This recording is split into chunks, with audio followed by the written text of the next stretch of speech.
Чүй облусуна караштуу Кант шаарында 24-сентябрда Ак Тилек өткөрүү бекетинен транспорт жана жолдор министрлигине караштуу агенттиктин салмактыш өлчөм көзөмөлдөө жана транспорт кызматкерлерин коррупцияга каршы күрөшүү кызматкерлери кармап кетишкен. Ага чейин Ак Тилек өткөрүү бекетинен ага Финполдун 2 кызматкери дагы кармалган. Бизге жеткен маалыматтар боюнча кармалган Финполдун кызматкерлери транспорт жана жолдор министрлигинин алдындагы автомобиль суу транспортунун жана салмактыш өлчөм көзөмөлдөө агенттигине козголгон кылмыш иши боюнча кармалышканы айтылып жатат. Бул агенттикти Анарбек Бекмуратов жетектейт. Транспорт жана жолдор министрлигинин алдындагы автомобиль суу транспортунун жана салмактыш өлчөм көзөмөлдөө агенттигинин Чүй аймагы боюнча жетекчилигин текшергенде бюджетке 1 миллиард 300 миллиондон ашык сом зыян келтиргенин эсептөө палатасы аныктап чыккан. Агенттиктин жетекчиси Анарбек Бекмуратов эсеп палатасынын текшерүүсүнүн жыйынтыгын жашырып, эч жака чыгарбай кармап жатканы маалымдалды. Ушунча акчаны сол чөнтөккө солоп алышса да, агенттиктин жетекчиси Бекмуратовдун чачынын кылык кыйшайбай жатканына караганда, доляда олтурган көмүскөдөгү жетекчиси ким болду экен? Болбосо Бекмуратов бул кызматка келмек эмес, же мамлекетке ушунча акча зыян келтиргени үчүн жоопко тартылмак. Айтканыбыздын себеби 2015-жылы Бекмуратов транспорт жана жолдор министрлигинин алдындагы автомобиль суу транспортунун жана салмактыш өлчөм көзөмөлдөө агенттигин жетектеп турганда мамлекеттин эсебинен 1 миллион 856 миң сом уурдалып кылмыш иши козголгон.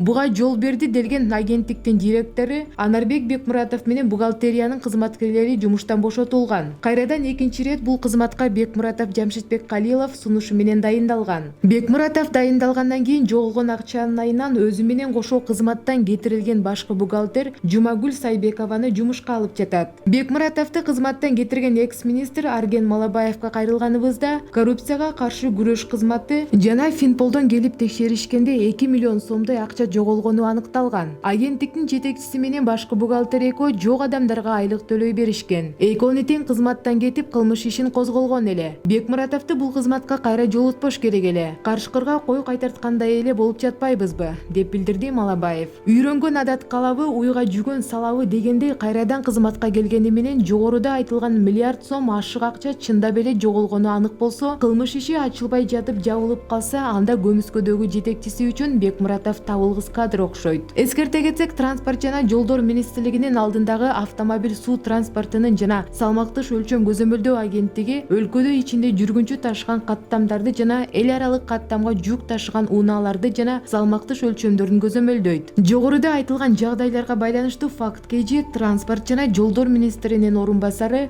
Бакыт Бердалиевге кайрылды. Жанагы таразалар койгонго, башка уюштуруу жумуштарына 1 миллиард 300 миң кетсе керек. Зыян деп айта албайбыз. Бул зыян эмес. Бул ошо Кандай маалыматыңыз бар бул тууралуу?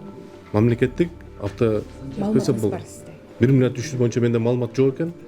Бизде ошол уюштуруу боюнча может ошол әсер этип аткан чыгымдар бул уюштуруу болгон болсо керек.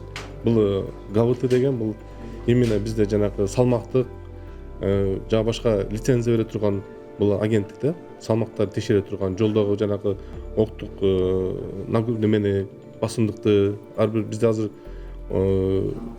жолдордо жүк ташуучу машиналарда көбүнчө бизде ашыкча салмак менен жүрүп атышат да. Ошо ашыкча салмак менен жүрбөш үчүн буларды биз ошол агенттик ошолор көзөмөл кылат.